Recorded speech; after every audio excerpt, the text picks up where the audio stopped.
Jam-packed show coming your way today. Of course, I got some sports to get into. I got my man Francis Ngannou coming into the house. I got some NBA items to touch on. I got some NFL items to talk on about. And of course,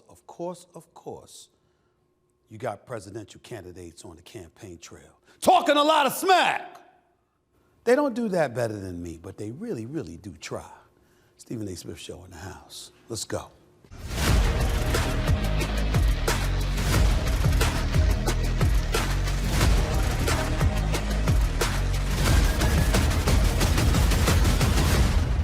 What's up, everybody?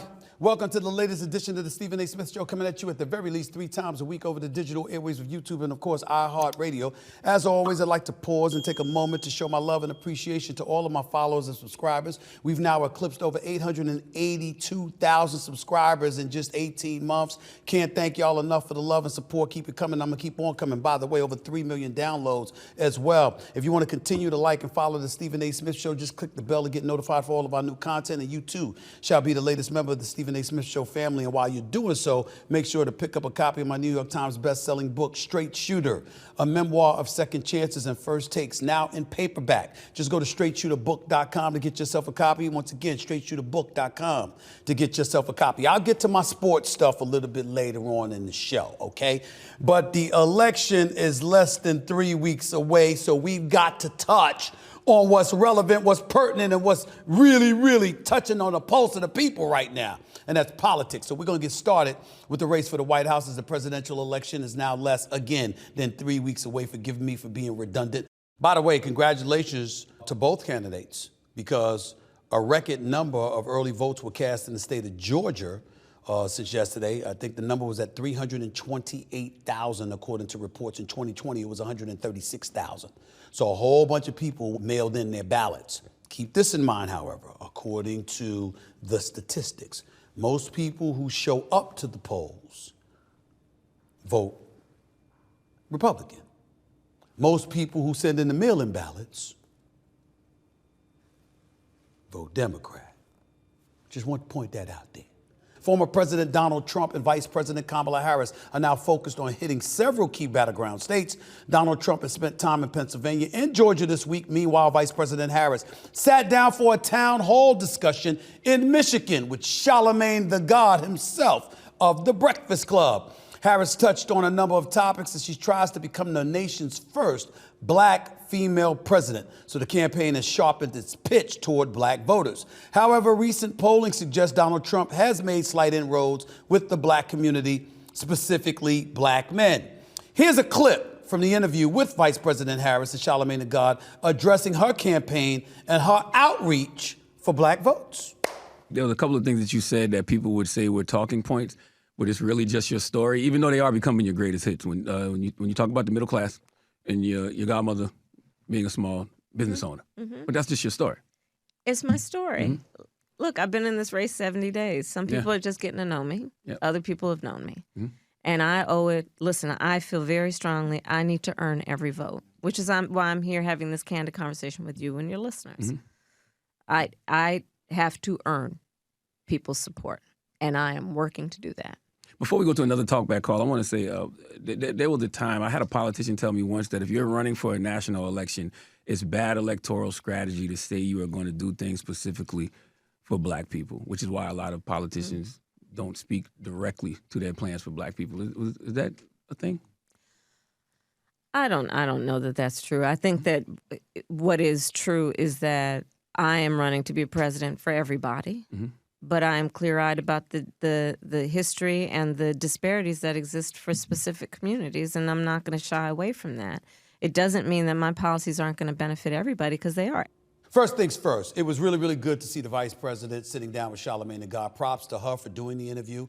Props to him for getting the interview. He wasn't able to come on today to talk about that discussion with her, but he promised me that he'd be on in a few days, and I'm looking forward to that conversation, number one. Number two, I'm really proud that she did it, just like I'm happy she's doing an interview at the time of this taping with Fox News. I'm happy that she's already sat down with Roland Martin. And if you go to Roland Martin Unfiltered, you'll see her interview with him as well. I think she needs to talk to as many people as possible, and I'm going to tell you why. She needs to do so because when you are running for the presidency of the United States of America, you want to give the impression that you ain't running from a damn thing. That's the impression that you want to give. Now, certainly certain things are applicable to her that may not necessarily be applicable to Donald Trump. People might say, Stephen A., why don't you get on Donald Trump for avoiding interviews and stuff like that? Well, ladies and gentlemen, he's already been the president of the United States one time. And by the way, he won the Republican nomination by not showing up for a single debate. He was in court being indicted on numerous charges, ultimately ended up being convicted of 34 felony counts after being impeached twice. And still, the folks on the right said, we don't give a damn about DeSantis, Nikki Haley, Governor Christie, or anybody else. We want him.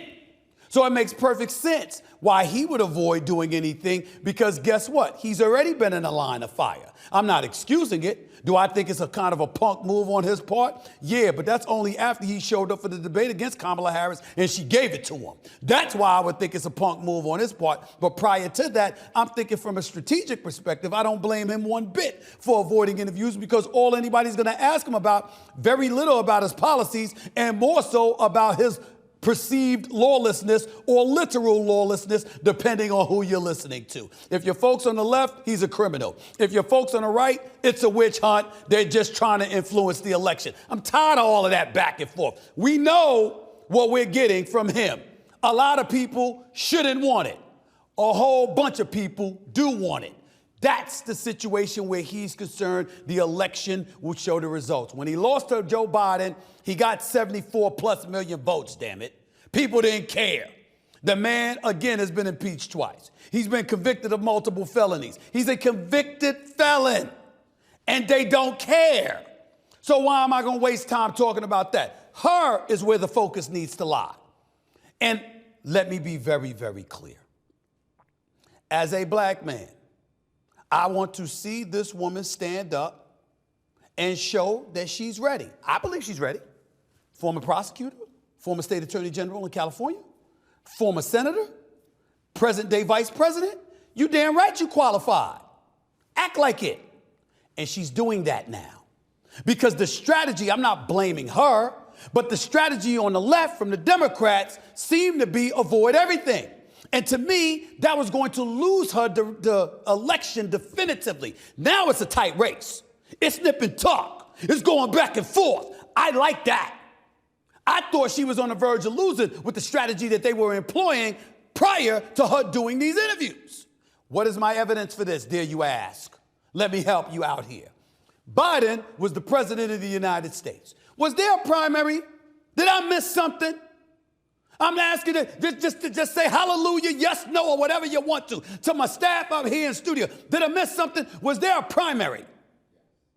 There was no primary when it came to Biden. We didn't see him going up against other candidates on the left because the Democratic Party had manipulated the proceedings in such a way to ensure that he would be the Democratic nominee for president. And if it wasn't for a debate on June 27th, where his cognitive decline wasn't so flagrantly evident, he would have marched into Chicago as the Democratic nominee when they knew damn well it wasn't going to fly. But ultimately, the debate exposed it. So when the debate exposed it, and then nearly a month later, he decides to back out for the good of the country, Kamala Harris is inserted in as the Democratic nominee. What was the problem with that, ladies and gentlemen? Just like he didn't have a primary and he didn't have to face any competition, neither did she. Which harkened people back to what transpired in 2020 when she was a presidential candidate and she couldn't get to Iowa because she didn't have the support. They used that and they coupled that with her approval ratings and said, yo, this ain't gonna work. So I'm looking at it from the standpoint, if you don't get out there and show people who you are, you're going to lose this election. Did you see Trump weeks ago? The war in Ukraine, with Russia and Ukraine, Israel and Hamas, then Israel and Hezbollah, or crime in the streets of New York City, or LA, or Chicago, or St. Louis, or wherever. What was Trump saying? Do you see what's going on? I'm showing up. Where is she? He was implying she wasn't tough enough. He showed up to the NABJ, the National Association for Black Journalists Conference. She didn't. Now, in fairness to her, she had a funeral to attend. But he wasn't going to mention that. He was just going to point out, I'm here, she's not. And was anything substantive coming from that? No. Reporter asked him a question. You're very rude, very nasty question. You didn't even say hello, how are you? Remember that? He got you all caught up in all of this other stuff, but she wasn't anywhere to be found.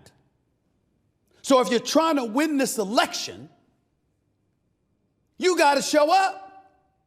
And you got to make sure you answer questions. Maybe you don't have to answer questions as to whether or not you flip-flop with fracking. Maybe you don't have to really get into your repositioning on the border issues. But do you have to discuss crime in the streets of America? Yes. Do you have to discuss the paucity of opportunity given to black people, black businesses? You damn right you do. Do you have to discuss what your economic plan is? Yes, you do. You have to discuss these things. And you have to discuss it in a way where folks are looking at you and saying you are addressing the concerns of the black community. Ladies and gentlemen, she wasn't doing that. Is conspicuously enough as she should until now.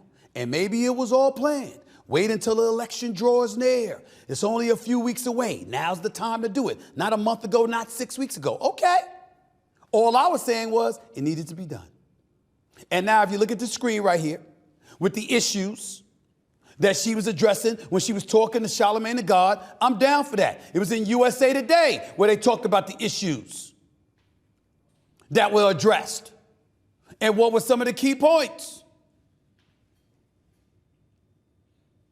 Legalization of marijuana. Let me address that for a second, please. Reparations was another issue or whatever. Let me say this. Somebody got to say something. I'm going to say it. This Stephen A. y'all listening to, baby. I'm still going to say, stay off the weed.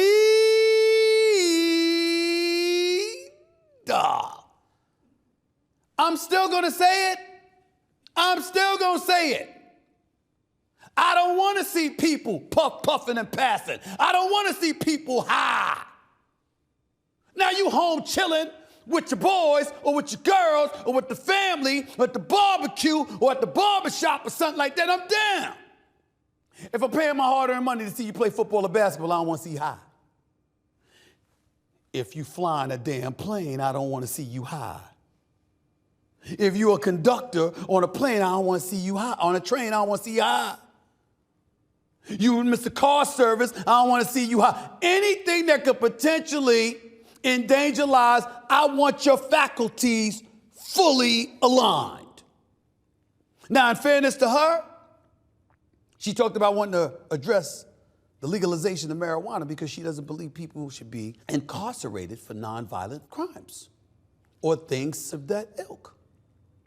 I think it was important for her to address that because her reputation as a prosecutor in California and ultimately the state attorney general was facilitating throwing black men in jail. She's saying, no, that was factually incorrect. I'm down for it. You addressed it. That's all I care about. Reparations. Ladies and gentlemen, America has given reparations to folks before. We facilitated folks receiving reparations before from different communities other than the black community. I'm not about to belabor that point, but I will say this.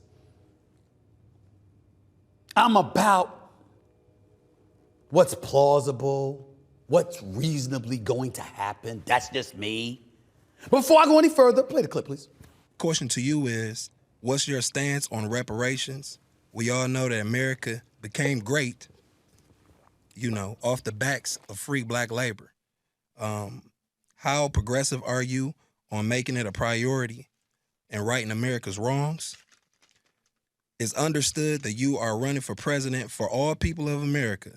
Asking for specifics for black communities doesn't mean don't do for others, but black Americans are heavily asked to vote Democrat in every election for over half a century with very little in return. What are your plans to address these very important issues and change that narrative? Yes, I am running to be a president for all Americans. That being said, I do have clear eyes about the disparities that exist and the context in which they exist, meaning history, to your point. So my agenda, well, first of all, on the point of reparations, it has to be studied. There's no question about that. And I've been very clear about that position. You see, this is where you lose me. The issue of reparations has to be studied. Well, how much damn studying do you need to do? She said this when she was a senator. She is right that her consistency is there. It is an issue that needs to be studied. How much studying? If indeed you're serious about reparations being accorded to the African American community, particularly descendants of slaves, well, how much is that?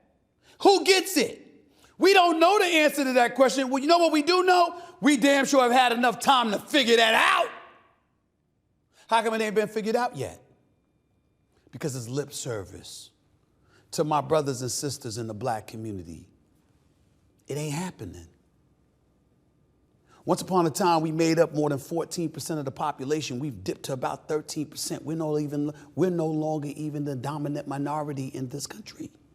Do you really think that billions upon billions of dollars are going to be taken from taxpayers and accorded to folks in the black community in the United States of America? You really think they're going to do that? Well, why haven't they done it already? They ain't had the money. Well, how you get the money for Ukraine? How do you get the money to address immigrants in this country who cross the borders illegally? How is it that billions of dollars have been spent addressing some of the pestilence and some of the other troubles that exist because of folks that are here in the country illegally? Somehow, some way, we came up with the money for that. But black people been poor for a while. Black people been homeless for a while. Black people have suffered in terms of the minimum number, in terms of your unemployment rate and how it's always more in our community than it is in other communities. Loans from banks, business opportunities, etc. We're always at the low end of the stick. We're always at the bottom of the food chain. And somehow, some way, they're going to come up with the money now. Now that our debt has reached the trillions. Really? Really? Wake up. It ain't going to happen. I don't even know why we bothered asking her that question. It ain't her fault.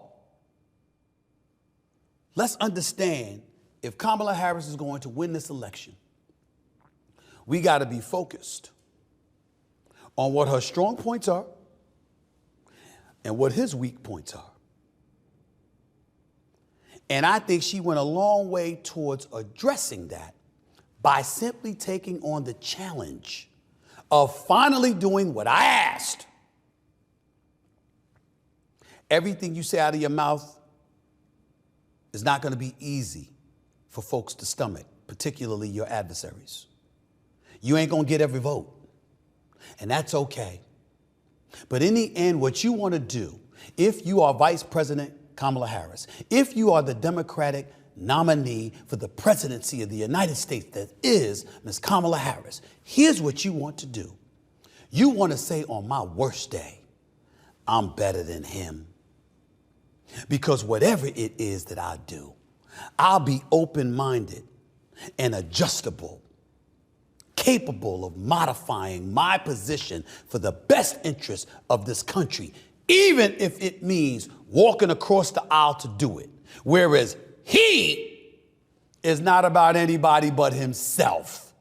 If it ain't Trump, it don't matter. That is how you win the presidency. Do you want to win or don't you? She's gone a long way towards showing us what it's going to take to win by simply doing these interviews. How effective it is remains to be seen, but at least she ain't running. meaning running away. And that's half the battle. And that's all I gotta say. Coming up, I am joined by former UFC Heavyweight Champion Francis Ngannou, who will make his long-anticipated debut in the Professional Fighters League this weekend.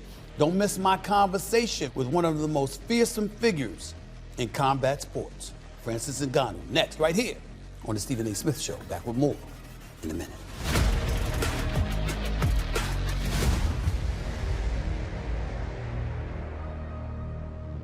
Okay, everybody, you know what time it is. It's time for Stephen A. Sports Picks. It's not a secret that I love everything and everything that has to do with sports. Watching it, discussing it, reporting on it. But you know, sometimes I need even a little bit more than that. So how do I solve that problem? I use Prize Picks, of course. You see, Prize Picks is the largest fantasy sports platform in all the land with over 3 million members. And it's incredibly easy to play, in case somebody didn't tell you. You just choose 2 or more players and then pick more or less on their projected stats for the game, all right? You can pick players from any of the sports you love to watch.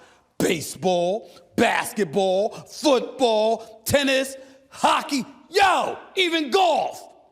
Even MMA, for crying out loud. And get this, sign up with code SAS and Prize Picks will give you $50 instantly when you play your first $5 lineup. You don't need to win your lineup to receive the $50 bonus. It's guaranteed. All you have to do is play a $5 lineup on Prize Picks and you'll get $50 instantly. Now, let's look at my winning picks. Today, I'll be picking players for tomorrow's Thursday night NFL game. The New Orleans Saints against the Denver Broncos. Let's take a look at who we got here, all right? First up, Broncos quarterback Bo Nix, more or less than 190.5 yards passing. I like this kid. I love Sean Payton's play calling.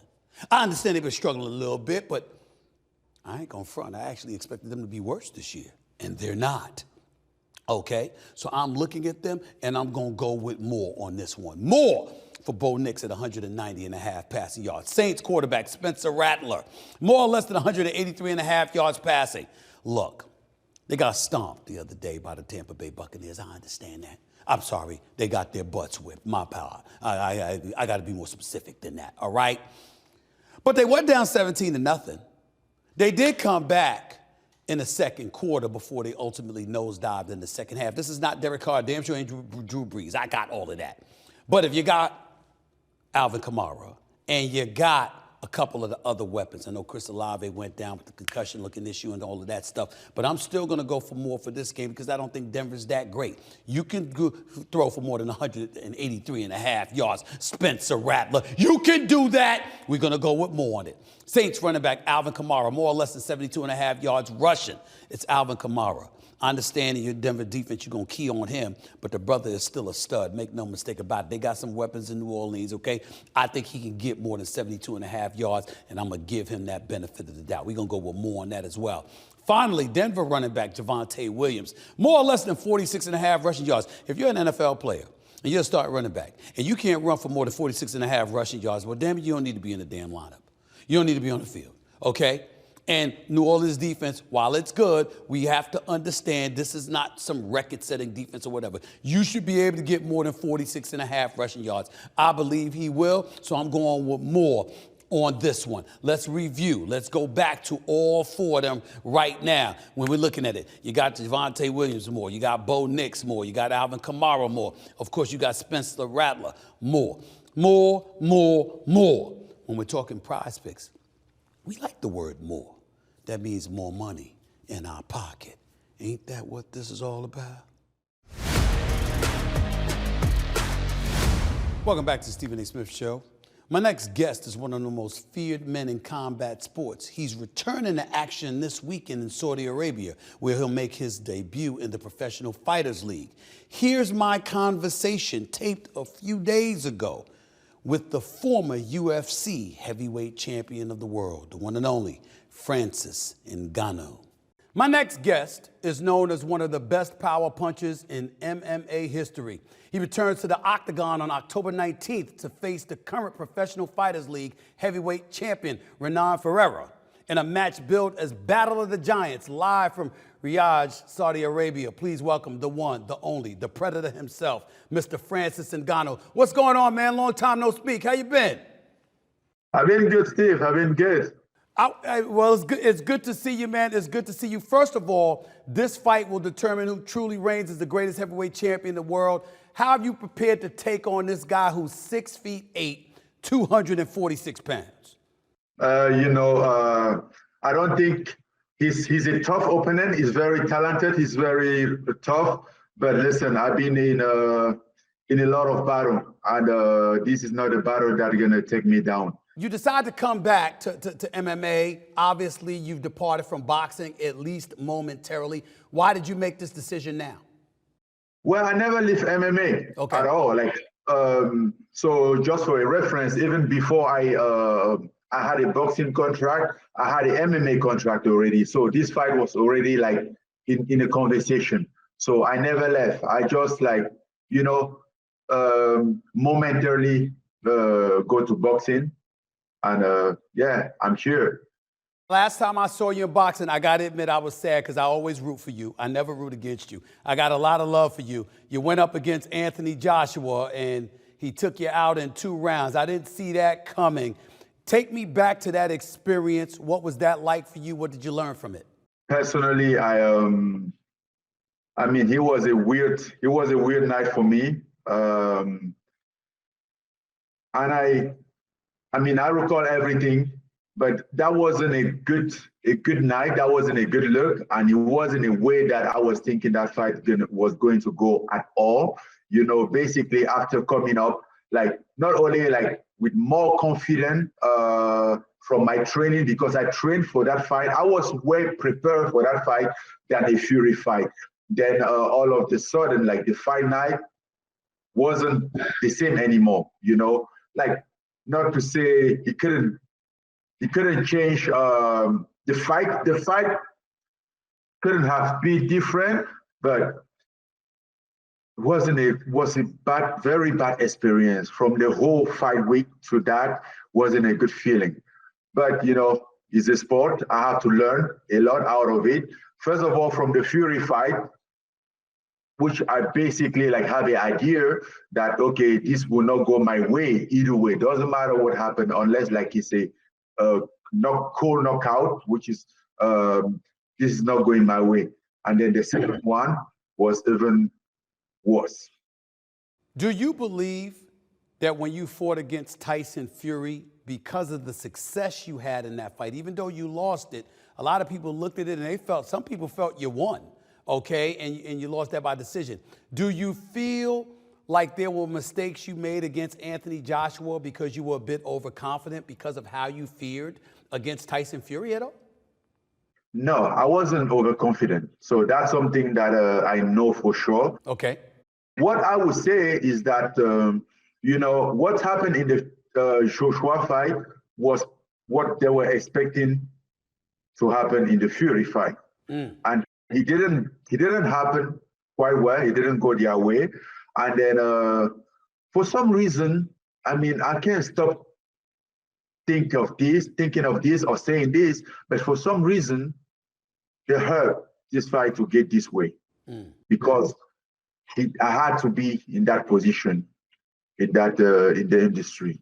Like that's just my feeling. Might be a wrong feeling, but that's what I feel like. So now that it's happened, how do you feel it's helped you as a fighter to have that Anthony Joshua experience? If at all, if it's helped you in any way, how do you believe it's helped you? No, I think all this process helped me a lot because all the things that happened, I think a lot of things that were unfair happened. And when I look at it, there's only one thing that I remember that I take out of it is that, I was a threat. They saw me as a potential threat. And if I'm coming to my second boxing fight, and then they see me as a threat, that means I have something, So that's my take out of it. Like I have something that some people out there are afraid of. And this is the reason. This is even the reason why I don't want to stop boxing now. I want to try it again. I want to go out there and get some boxing match. I'm like, I'm not bad at this, you know.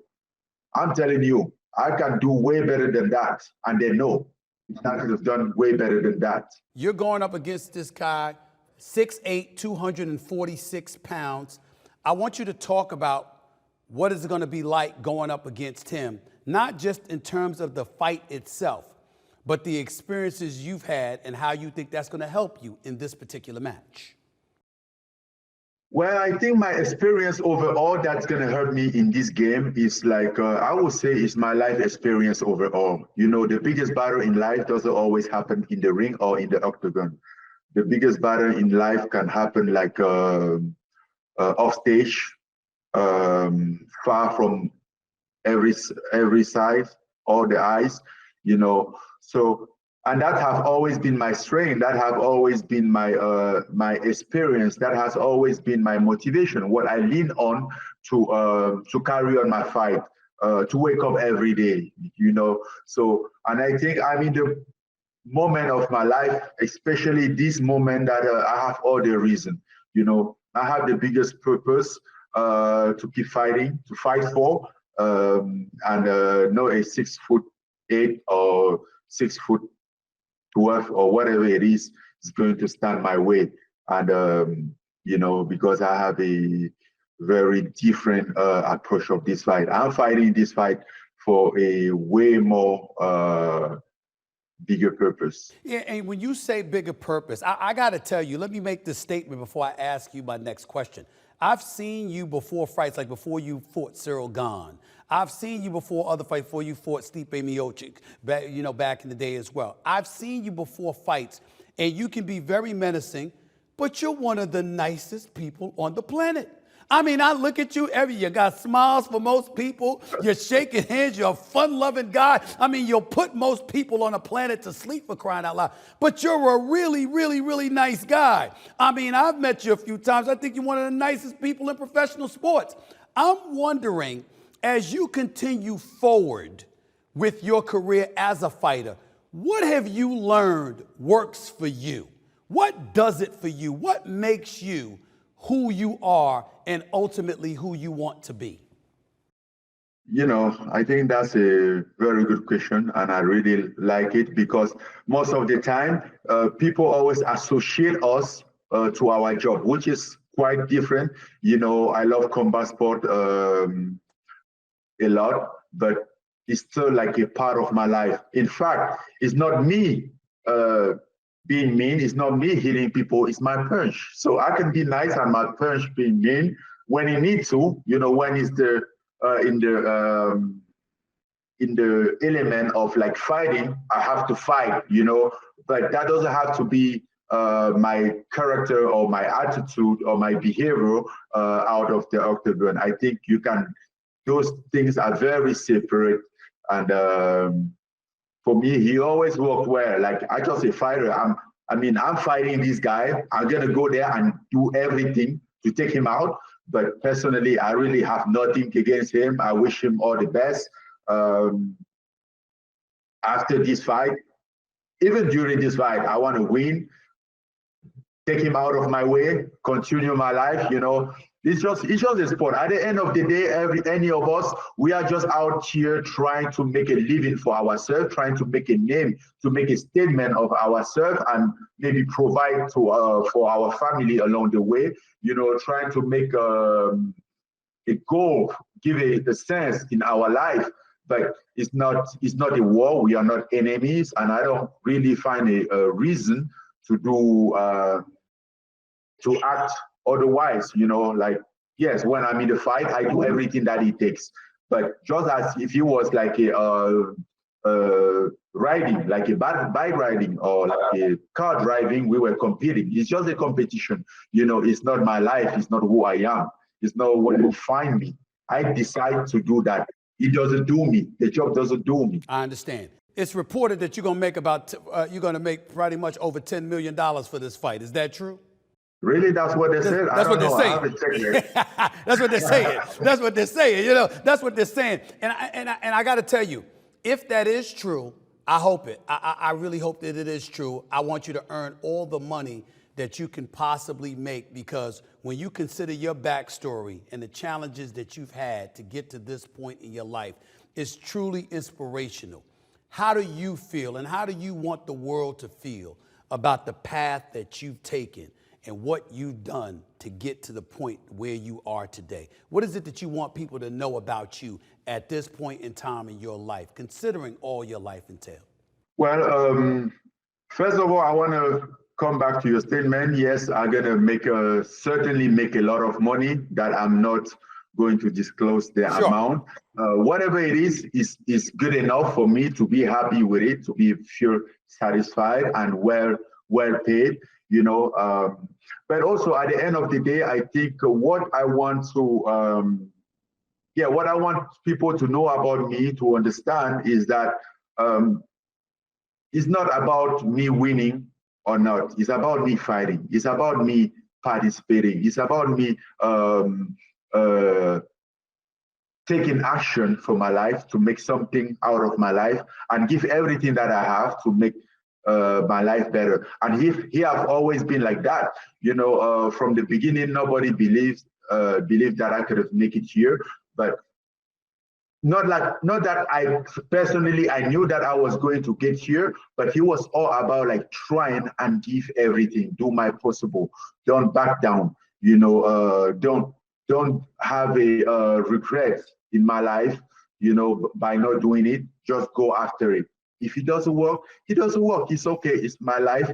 I have a right to fail. And I think that's what mistaken people sometimes, because they are so afraid of failure that they really fail by not trying. But I think somebody that have tried, even though it doesn't work, they didn't fail. They learn, you know, and maybe they will just learn that they are not meant for that. Maybe they will just learn that there was a mistake that they did that they shouldn't have done, and the next time they will correct the mistake. I think it's all about the experience, the perseverance, the determination, and what you think, what you want for your life. You know, it's all about your own character. That's what defines you. That's what makes you a better. It's not about like just getting in the octagon or in the ring and fight, but it's also like stand in life, do the same thing in your own life. I think that's the most important one. I always tell people, like, you know, I always consider myself as a champion, even before having a belt. The belt is not what defines me as a champion. I'm a champion from my mindset, because I strongly believe that that's what makes a man a champion. You know, your mindset, who you are. The champion is in you. It's not on you. A belt or a medal that they give you or they wrap on you. You know, so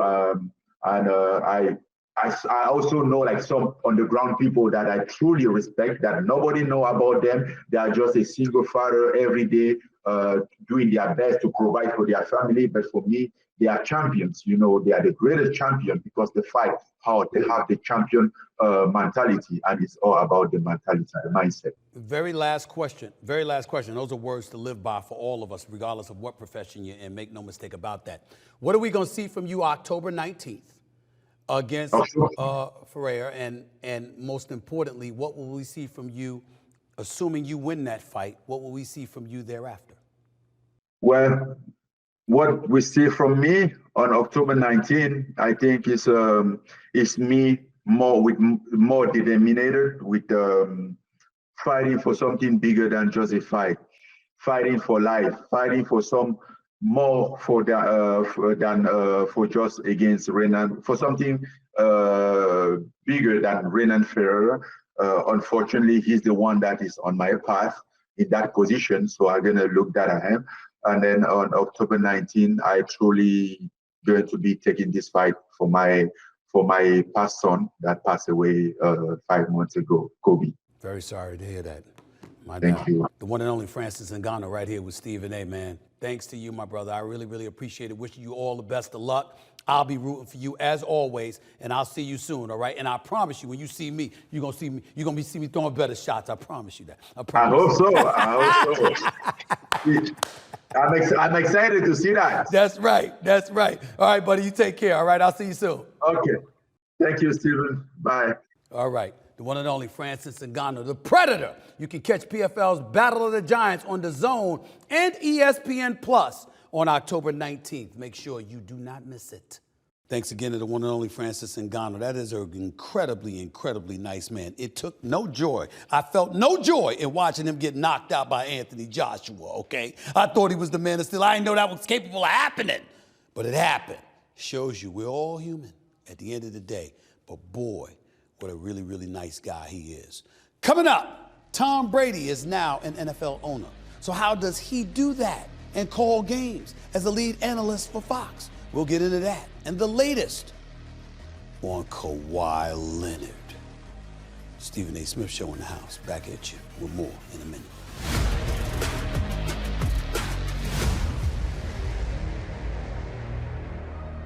I want to take a second to let you all know that with the baseball playoffs in full swing, NFL games filling up my Sundays, and the NBA season right around the corner, I could not be more excited.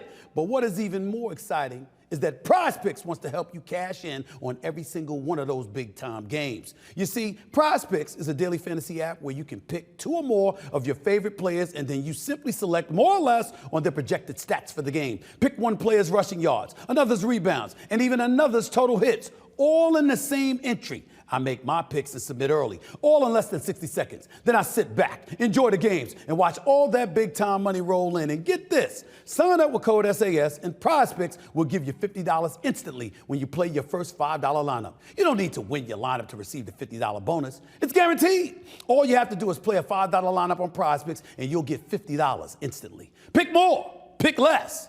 It's really, really that easy. Welcome back to the Stephen A. Smith Show right here on the digital airwaves of YouTube and, of course, iHeartRadio. Let's get into the NFL and a few quick hitters before we get on out of here, okay? First things first, the NFL owners meeting is happening in Atlanta this week, and they recently announced that the man himself, the one and only Tom Brady, has been approved to buy a minority stake in the Las Vegas Raiders. This will be the second Las Vegas pro team Brady has ownership in. He also owns a piece of the Las Vegas Aces of the WNBA. The 7-time Super Bowl champion serves as the lead NFL analyst for Fox Sports. Team owner Mark Davis declined to provide details on Brady's role with the Raiders out of respect for his job as a broadcaster for Fox Sports. However, he did acknowledge it was a sticking point in the process of getting Brady approved as a owner. During the approval process, the NFL imposed several restrictions on Brady as a broadcaster that he has to follow. Y'all got to listen to this. Those restrictions include Brady being banned from weekly production meetings with players and coaches. He cannot be in another team's facility, and he cannot watch practice. He's also prohibited from publicly criticizing game officials and other teams. Those restrictions will continue now that he's officially a part owner of the Las Vegas Raiders. So can he effectively do his job as a broadcaster and be part owner of the Las Vegas Raiders? I say to hell with it, figure out a way and adjust, NFL, which you did. Congratulations to Roger Goodell and the National Football League with this happening, and I'm going to tell y'all why. Number one, in case for those of you out there who don't know, private equity has been allowed to come into play within the National Football League. So you're allowed as a private equity firm to own up to 10% of a National Football League team, no more than 10%, but you're allowed to owe up to 10%. The stipulation that the NFL has inserted into the mix is that you must be a retired athlete. A retired athlete has to be a part of the private equity group.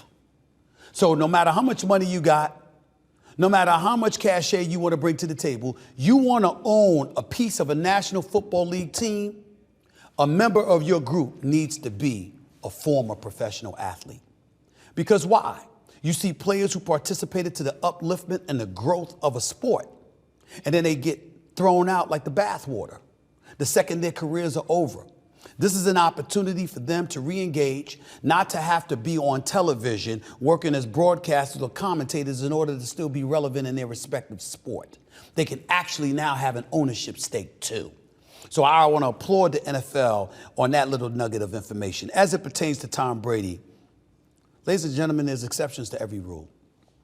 One of the things that I hate about some folks in this country is when we act like everybody's equal. You're not. You're not Tom Brady. I will remind you, a 7-time champion. 7 times. There is no franchise in NFL history who's won 7 championships. He's won more championships than any NFL franchise. That's how great he is. He's been to 10 Super Bowls. He's won 7. Former league MVP, one of the greatest quarterbacks in NFL history. The epitome of a champion who handles himself in a first-class fashion, who's forgotten more football than we know. Do we really need to see Tom Brady going to talk to the team? Are we going to sit here with a straight face and act like Tom Brady, in order for him to do his job, which is watching the damn game and telling you what's happening during the game? Who's blocking? Who's running? Who's running routes? Who's tackling? Who's figuring out things schematically? Are you going to sit up here and tell me that Tom Brady needs to go and talk to the coach to figure that out? Hell, he'd probably teach the coaches. Most of them don't know what the hell he knows. He's Tom Brady. He's Tom freaking Brady. You don't have to be in no damn pre-game meetings. Now, here's where it gets tricky. The NFL's interpretation of criticism. Tom Brady is calling a football game and a player sucks. He got a right to say they suck or they're playing like trash today. He got a right to sit up there and say somebody didn't do their job. He got a right to sit up there and point out their flaws, their mishaps. If a dude is petulant on the sidelines and is being a distraction to his team, he has a right to speak on that. So to me, the onus ain't on him, it's on the NFL to make sure that you clearly delineate what those responsibilities are. If I'm Fox, I signed him 10 years, $375 million. In case you didn't miss it, that's $37.5 million per year. And I assure you, it ain't as a W-2. It's a loan out deal. That brother, he getting something. He getting his money now. Okay? You got to let him do his job. And if I'm Fox, I'm insisting that you let him do his job. Simply calling the game. But make no mistake about it. You want to bring up Tony Romo, my buddy, the great Troy Aikman, and others? I got news for you. The way those brothers know football, they don't need to go in no damn locker room talking to the coach and the players pregame. I cover the NBA. Most of my shows are done. I'm not talking to the coach or the players before the game. Damn it, you're on TV. I'll see you. You play like trash, I'll know. It ain't hard to see. It ain't hard to decipher. It ain't hard to explain. Brother can't shoot, can't pass, can't dribble, can't play defense. Oh, well. Ain't rocket science. And that's for me. Tom Brady. To even ask that question, y'all just hating. Y'all just hating because you're not him. And by the way, the brother looking good in those Tom Ford suits. Clearly living in Florida is helping them. The tan is working. See the hairdo, the polish, how the hairdo look? Look at that brother right. Look at that brother right there. That's what you call macking. Go back to the one with the shades, y'all. There's one with shades. One with shades. Don't turn it without shades. Right there. Look at him. Ladies and gentlemen, he did it right. He did it right. He got it going on. He did his thing. And now he's an NFL owner. And if anybody deserves a piece of the action, it's him. I hope the NBA follows suit when LeBron retires and it's his time to get an ownership stake in a franchise. He will deserve it too. Let me say that. Now let's get to some quick hitters and we'll stay in the NFL, more specifically the AFC East, where Davante Adams is now officially a New York Jets. The Jets traded for the All-Pro wide receiver, giving up a conditional third-round pick in exchange. As for Adams, he restructured his contract to lower the salary cap hit to the New York Jets. 2 voidable years were also added to the deal, and the two sides now will discuss Adams' future after this season. Davante Adams is one of the best, arguably the best wide receiver in football. He departed from Green Bay because Aaron Rodgers couldn't make up his mind whether he was going to retire or not. And Green Bay had procrastinated in paying him. So ultimately, when they came to the table after the Las Vegas Raiders threw a boatload of money in his way, he told them to kick rocks. You took too damn long. It's time for me to move on. And even though he's had the Jimmy Garoppolo's, the Derek Carrs, the Gardner Minshew's, and others, he's still recognized as one of the elite receivers in this game today. Him being reunited with Aaron Rodgers should propel the New York Jets. Garrett Wilson is the other wideout on this squad. That brother can ball. Breece Hall is the running back on this squad. That brother can ball. The offensive line is trash.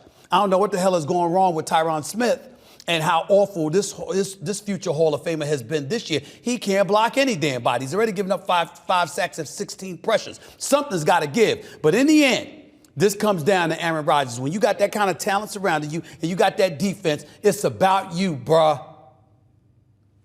Patrick Mahomes, Lamar Jackson, Josh Allen, C.J. Stroud, just to name a few. You got quarterbacks in the National Football League, particularly the AFC Conference, sitting there, Aaron Rodgers, don't give a damn who you are. You're going to bust your ass. You got to change that kind of thinking. And you got the weapons to do it. So Aaron Rodgers, go out there and do it. Plain and simple. Next up, the Jets weren't the only team in the AFC East that made moves yesterday. The Buffalo Bills acquired wide receiver Amari Cooper yesterday in a trade with the Cleveland Browns. The move gives Josh Allen a true number one option at wideout. I don't want to hear that part, though. True number one at wideout was Stephon Diggs, too. But you wanted him gone. Attitude issues. Amari Cooper is the polar opposite. Very quiet. You know what I'm saying? Keeps to himself and just goes out there and does his job. When he's had a healthy quarterback and he's been healthy, he's an automatic 1,000-yard-plus receiver. The brother can play. This is an upgrade. It can help Josh Allen. It's going to help the Buffalo Bills. It's going to help Keon Coleman, the other wideout, the rookie wideout, along with others. I get all of that. But to me, as big of a deal it is, and it is a big deal because it does upgrade that stud that is Josh Allen and the Buffalo Bills, the New York Jets, it's still time for them to make noise with the personnel that they have. So I'm just going to leave it at that. I love this move, Amari Cooper in Buffalo. But he was once in Dallas. How'd that help him? How'd that help him? Now, obviously, Dak Prescott wishes he was Josh Allen. But that's a different story for another day. Last but not least, let's talk about the Dallas Cowboys, who are headed into the bye week after taking that ass whipping from the Detroit Lions at home Sunday. Team owner Jerry Jones is not happy. He's not a happy man these days. Jerry got heated during his weekly radio appearance after being asked if the Cowboys' lack of aggressiveness during the offseason contributed to the Cowboys' 3-3 start.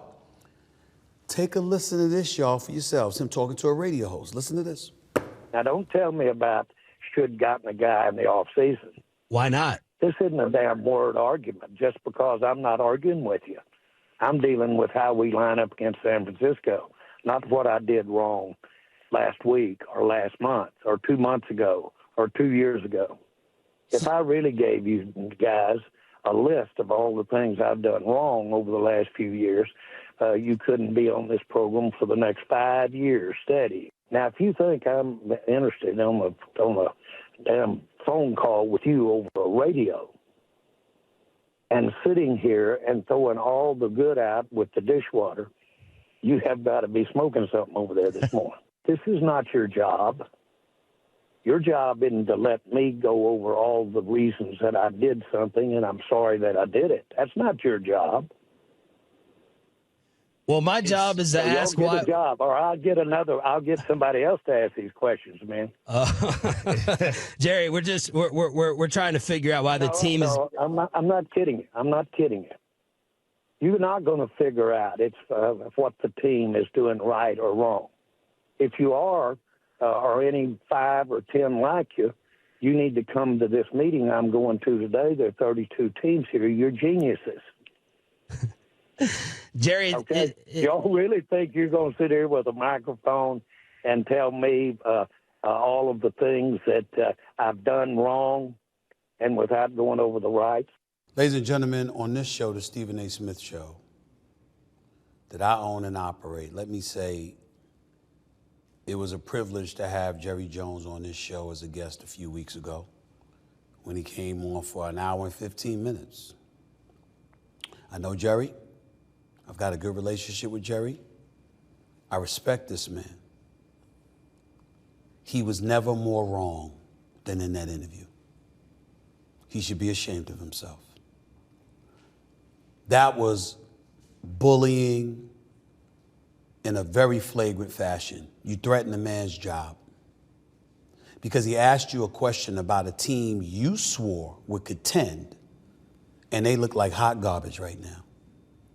And it's got your fingerprints all over it because you did nothing this offseason. You let Tony Pollard walk out the door.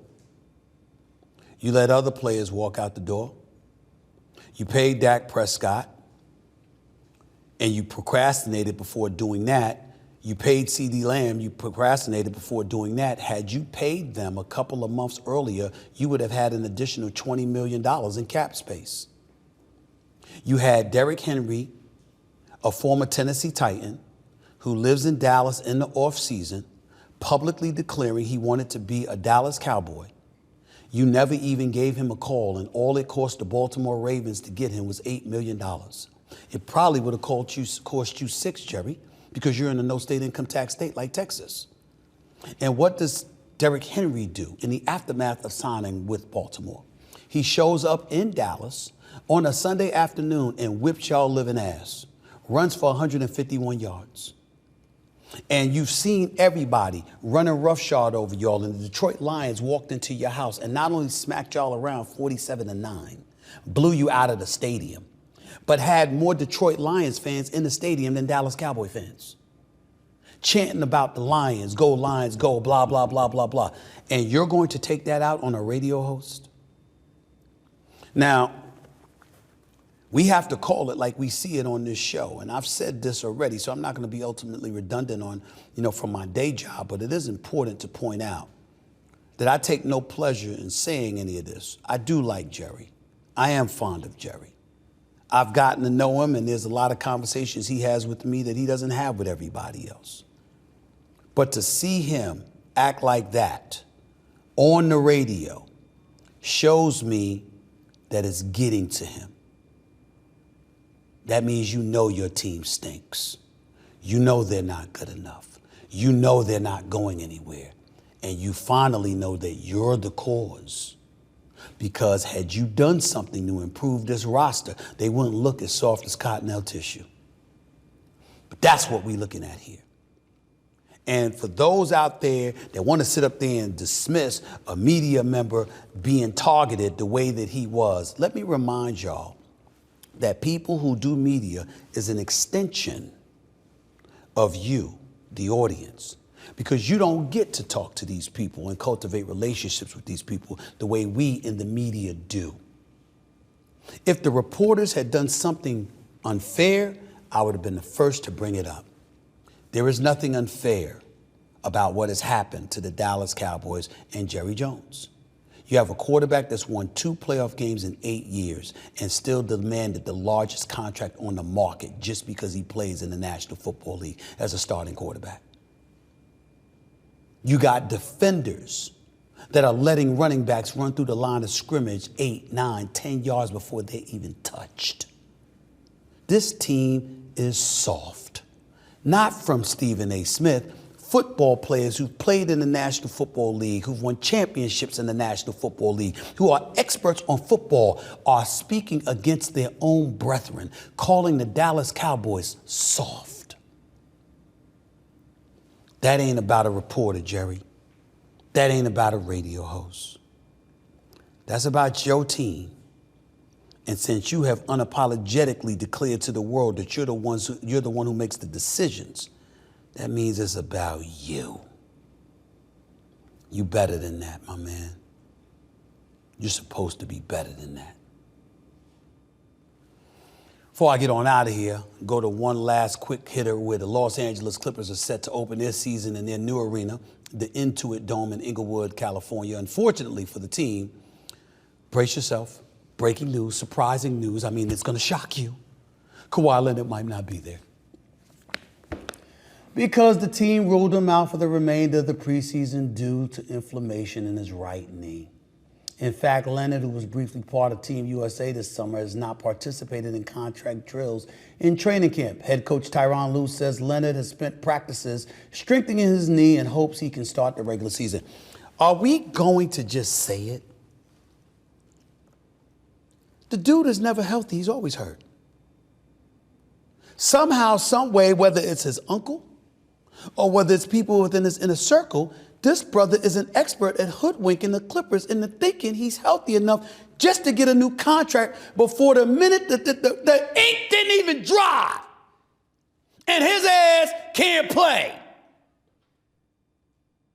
It never fails. Stephen A. too hard. I mean, come on, man. Come on, dog. Kawhi Leonard. Yo, man, you too hard on him. The brother misses 46% of his regular season games. He misses 60% of his playoff games. He doesn't show up to work. He doesn't. That's why I'm glad Paul George left and went to Philly. After all the Clippers have been through, after all they've done, do you know the only reliable star they have on their team is an aging James Harden? That's what they have. Because you can't rely on Kawhi Leonard. It's a damn shame. But I will give him credit for this.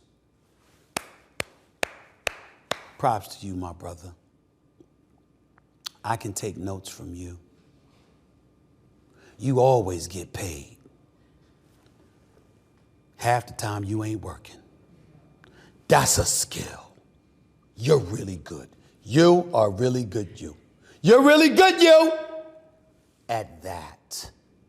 Of course, you're great when you're healthy.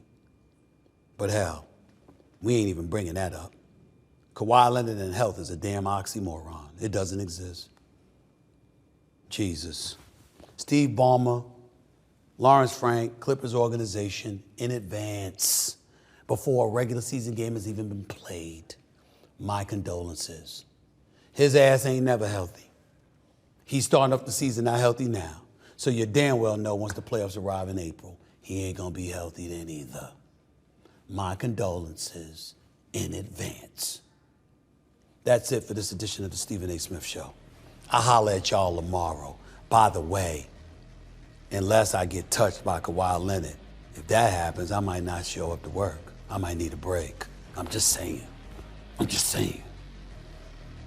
Until next time, later.